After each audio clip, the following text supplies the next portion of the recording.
Welcome back to the Rise of the Jaang, chronicling the Jaang Dynasty as they go from a single duchy on the eastern coast of India to becoming masters of an interstellar empire. When we left off at the end of episode 2, the dynasty's founder had just subjugated the Kalinga Raj and crowned himself Maharaja, King of Orissa. And now he prepares for civil war as the leadership of the kingdom is purged of traitors and non-Buddhists. Let's take a look at the kingdom. We've left our army raised from when we just subjugated the Kalinga Raj. And now we'll begin issuing demands. First, we take the 5th county within our home duchy away from the vassal that owns it. And I have fulfilled Maharaja Gadanga the Able, fulfilled the ambition to become king of the Jaang kingdom, which is aka Orissa. And now we have seized our 5th county. Our entire home duchy is now part of our personal domain, which will only increase our power. And now we will purge a few other non-Buddhists from their positions within the realm.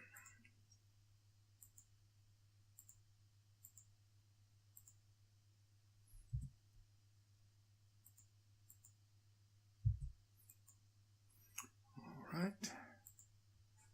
And we'll see is Nandapur.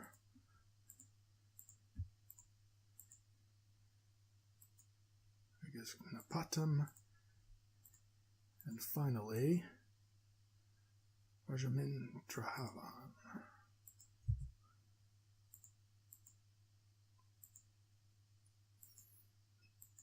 Now, we have way too many counties to hold ourselves as our personal domain.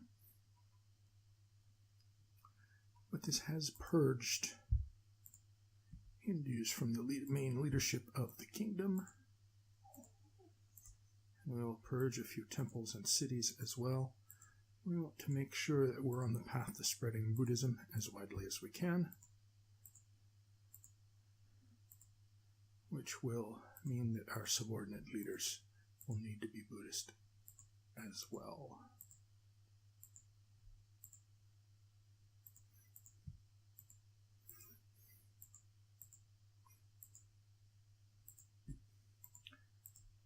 So, several temples and cities are also being seized as we speak.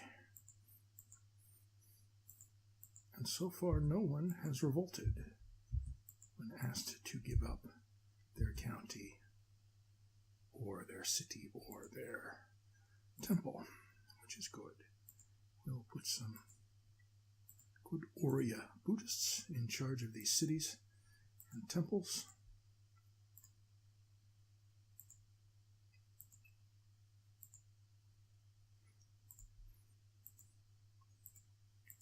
Make sure the leadership is completely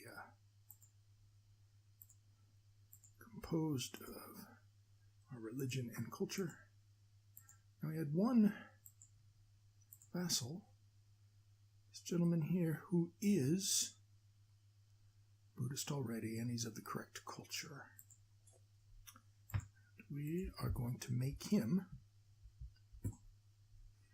a duke.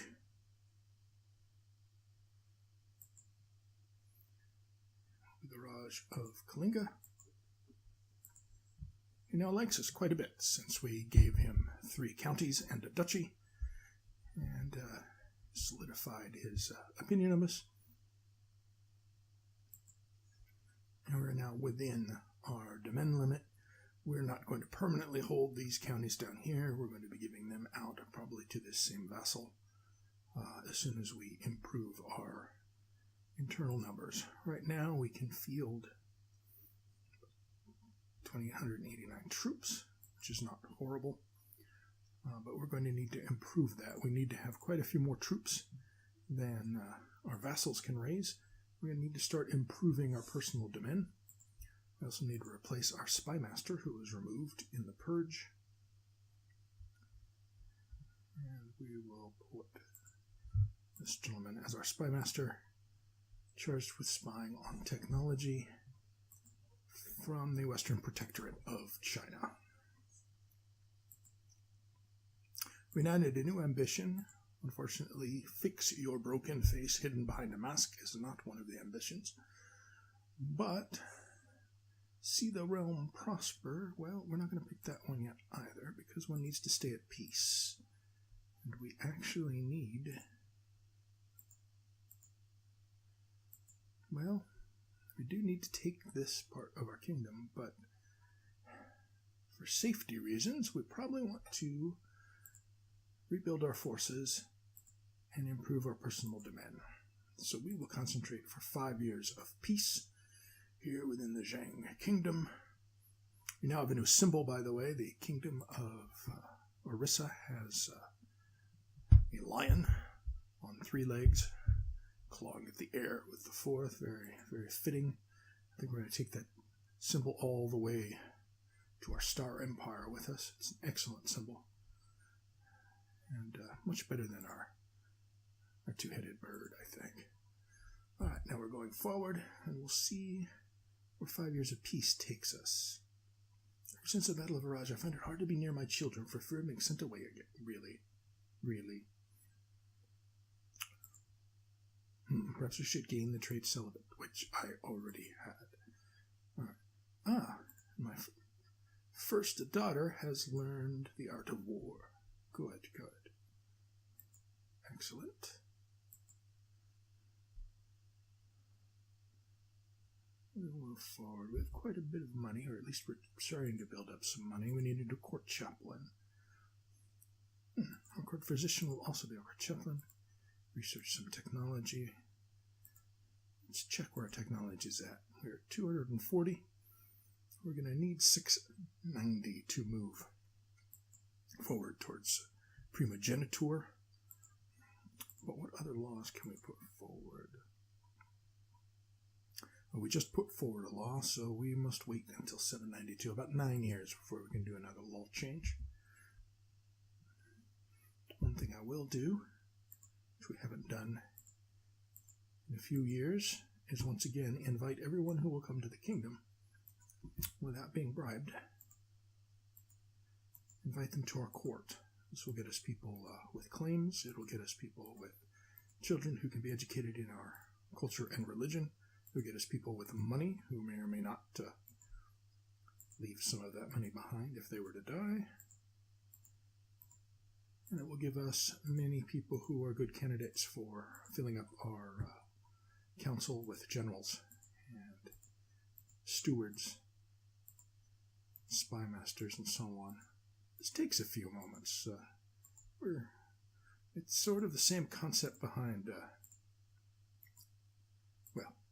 few centuries in the future from where we're at now in 783 AD, but the court of Versailles, where a large number of people are all invited to the court of the French king. Also had some ulterior motives to keep his most powerful vassals under his thumb. We'll be doing that through other methods, one of which is raising up within the Buddhist society, which will enable us to build more virtues, get rid of vices, become a benevolent monarch that our vassals can look up to and worship, or near worship, as an embodiment of purity and goodness. I think that's the story we're going to go with. Try and make sure everybody gets propagandized with that. It's an excellent, excellent story to brainwash our followers into believing.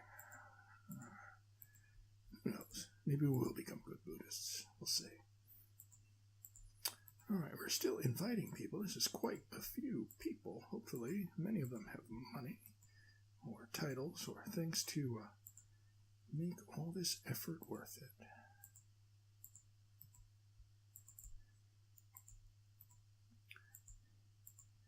At some point, we are going to need to start putting the money we do have into improving our trade post and our personal demand. We're, of course, going to start with a capital because we still do not have primogeniture. So a good rule of thumb is if you don't have primogeniture, all of your improvements should be in your capital. As long as your capital still has improvements to make. Because if the worst were to happen, and through some unforeseen circumstances your personal dimension get divided up, the capital always goes with your chosen heir. And if all the improvements have been to the capital, then he'll quickly be able to overwhelm the other inheritors of your domain and consolidate it back into one person's hands after a few well-fought battles, with all of the troops that he can raise from your improved capital. So just word of advice, if you're still on Gavelkind. All right, we've invited everyone. And now the cavalcade of arrivees. Thank you. Come on in. We're getting from everywhere. Looks like Afghans, Indians, South Indians, people from China, people from the Tibetan Empire. Casting a pretty wide net here as we invite everyone we can. See how quickly we can click. Yes, all of you. Welcome, thank you. Welcome. Come to the court. Okay. Yes. Glad to have you. And you. All right. Guessing is first to seclude myself in contemplation as part of a Buddhist society. I will do that again as well. In solitude, there is peace. Opportunity to help my heir become better.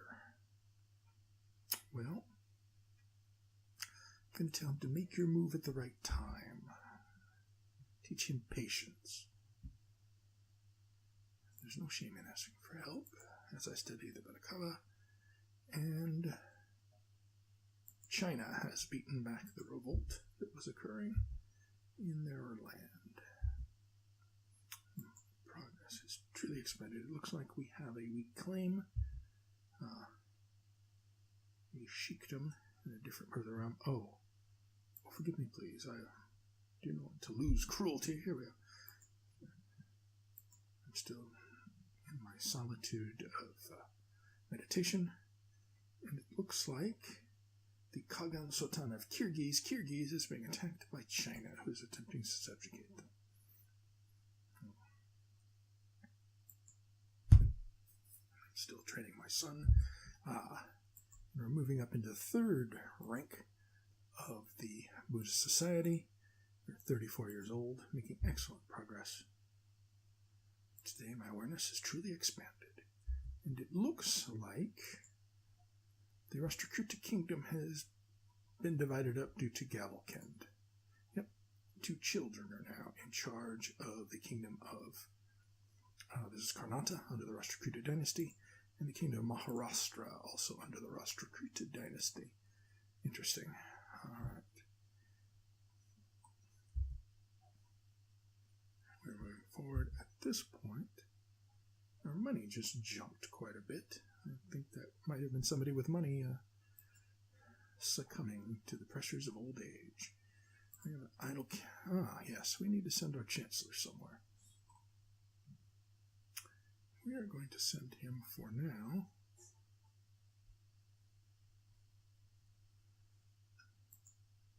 to forge a claim on this duchy in Andhra. We'll see what happens. Also, we're going to spend some money to improve our trade post, and we're going to build a castle town in our capital of Kataka. Also a fort, just on general principles. We have moved. We have taken another step on the path of the Noble Eightfold Path. So our meditation was successful, and so we continue to rise within the Buddhist society. It appears that my son is now of age. He is not quite as good a general as he could have been, but it could have been worse as well. And we'll move forward. We'll give him a title of some sort, or an honorary title. You're the designated regent. And you will be the seneschal as well. There we go. Let him start building up some prestige as the crown prince.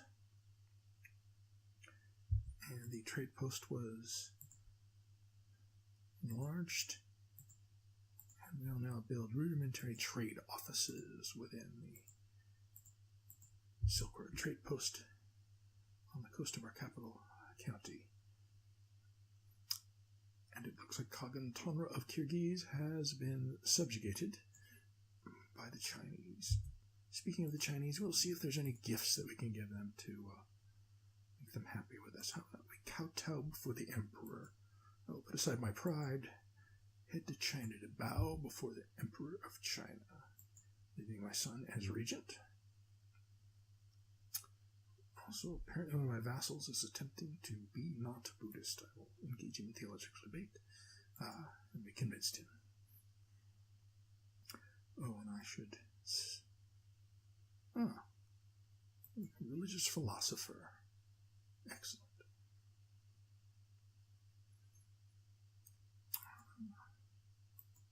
Continue to do missions within the Buddhist Society. And, we can get a Tang treatise on law as we approach a caravan on our way to China. 150 gold. I believe I will take that. We have bought it for 150 gold, and it gives us +5 vassal opinion, which is not horrible, but maybe not quite what I thought it was going to be. And we'll move forward. There are much better books than that. A safe peasant is a productive peasant. We will spend money to make our peasants safe. No, my retinue needs me riding beside them. So we continue to China to kowtow to the Chinese emperor.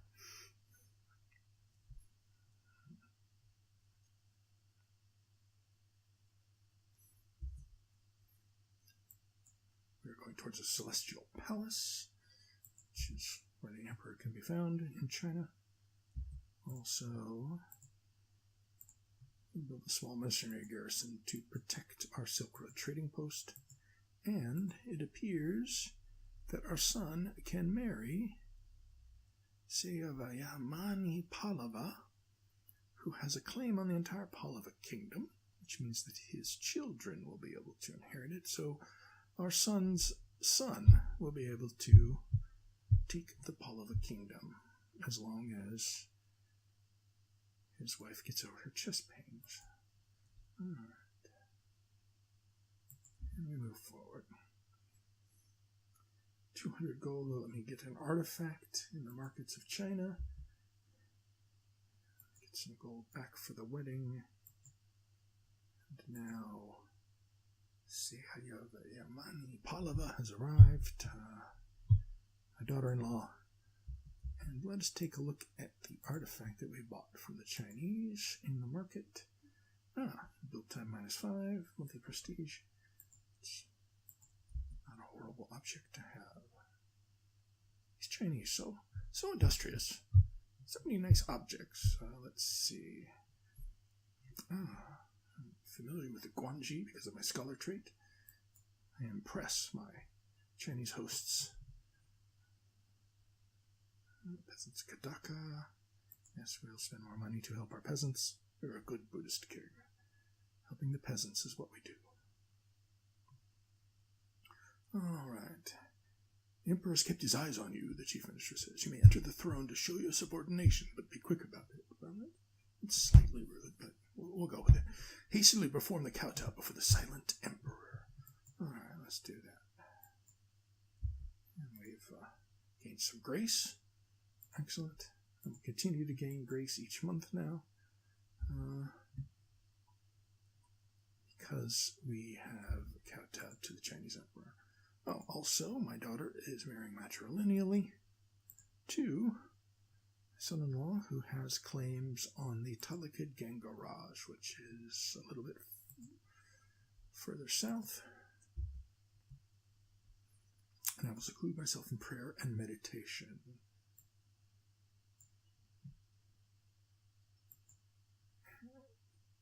And there we we go. Resolve to be a better man. And our period of peace and prosperity, well, maybe not the prosperity, but the period of peace has ended.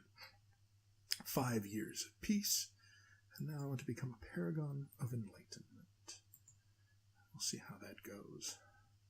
Alright, let's check our culture advances. We still only have less than half as much as we need to improve our laws to the point where we can have primogeniture. But now that we have gone through our 5 years of peace, we are going to talk to our neighbor who should be part of our kingdom. And we'll also give 100 gold to the Buddhist kingdom as charity as part of our Buddhist Society mission. Alright, you there. Raja Vallabharaja of the Nagavamsi Raj. You may be my vassal. Oh, you refuse. Why do you refuse? False religion? Did you say false religion? I will have you know that I am a zealot. And for that, you will be purged. Or at least, we'll subjugate you. Let's see, we're going to declare war. We're going to declare war because we have a de jure claim on that entire duchy. And we will raise our armies, and we will take what is ours.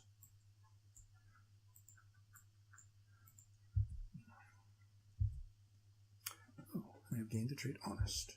See, I honestly told you I was going to take what is ours. Alright.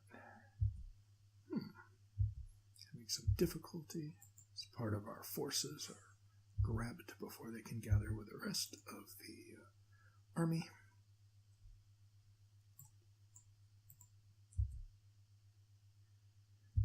And now we smash our enemy on the field of battle.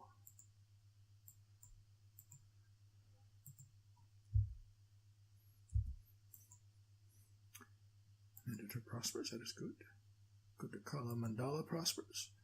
Viraja prospers. Kataka prospers. We're doing a lot of prospering, which I believe is good. Alright, and we will lose some troops here to siege this castle, and the rest will crush the enemy. What is this? Treatment. Oh. Well. 80% of successful treatment. Let's go ahead and do it. Let's see what happens. Oh. Oh, that's not good. I am now infirm. Well, that means I'm probably going to die soon. That's not good. That's monstrous. What a horrible turn of events for our king. Alright, but he did live long enough to subdue 2 of his neighbors. Alright, we were offering them peace, and the peace terms are, you give me your land. Here we go. And just to be clear, this man is a false religion. This will not be allowed to continue.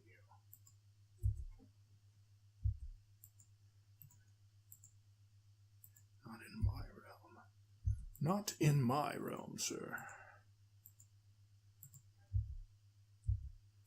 Alright. We can't possibly hold all of this land, so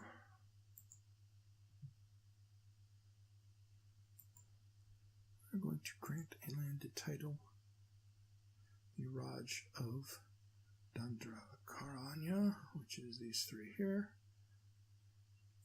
So we're consolidating power in the hands of one very powerful vassal. This is one possible strategy to maintaining a stable realm. The strategy goes that you have a few very powerful vassals and you do your utmost to keep those vassals happy. Since there's fewer of them, there's fewer that you have to concentrate on and fewer that you have to lavish gifts on in order to keep them at the height of happiness and subordinate to your rule. The other strategy is to have many weak vassals who, that even if they were unhappy individually, they were not able to do much. I tend to prefer the first strategy, a few very powerful vassals who you keep in line by keeping them happy. And we'll see how that goes. So now our personal demand is still too large. I wonder why. Oh, because I gave him that, but didn't give him the subordinate titles. So let's fix that. We will grant land a title. You think Anandapur. The grant land a title. Vinkana of Kaprakuta. And grant land a title the Vinkana of Parasura. There we go. Even better. All right, so now we are within our personal demand limit. We will demobilize the troops. And our heir is married. He has no children yet, but he's of an age where he can step into our shoes should we die, which appears highly likely within the near future. And now the new emperor has gone to an isolationist China, which means we can no longer trade for objects for a while until it becomes un-isolationist. That is sad. Our kowtow was for nothing. And now there is a revolt. The area of our kingdom that was held by the Pala dynasty, which is very powerful kingdoms of Bengal and Bihar, and it appears that he's taken Kosala as well. That area is in revolt, so that we could attack the revolters to seize the part of their land that is part of our de jure kingdom without going to war with the larger kingdom. And that is what we're going to do in episode 4. We'll be coming back to 15 February of 789 to continue the rise of the Jaang. So to recap, we've expanded the kingdom, consolidated rule in the hands of ourselves and one very powerful vassal, and moving closer to expanding into the entire kingdom. So stay tuned for episode 4 of Rise of the Jaang. See you then.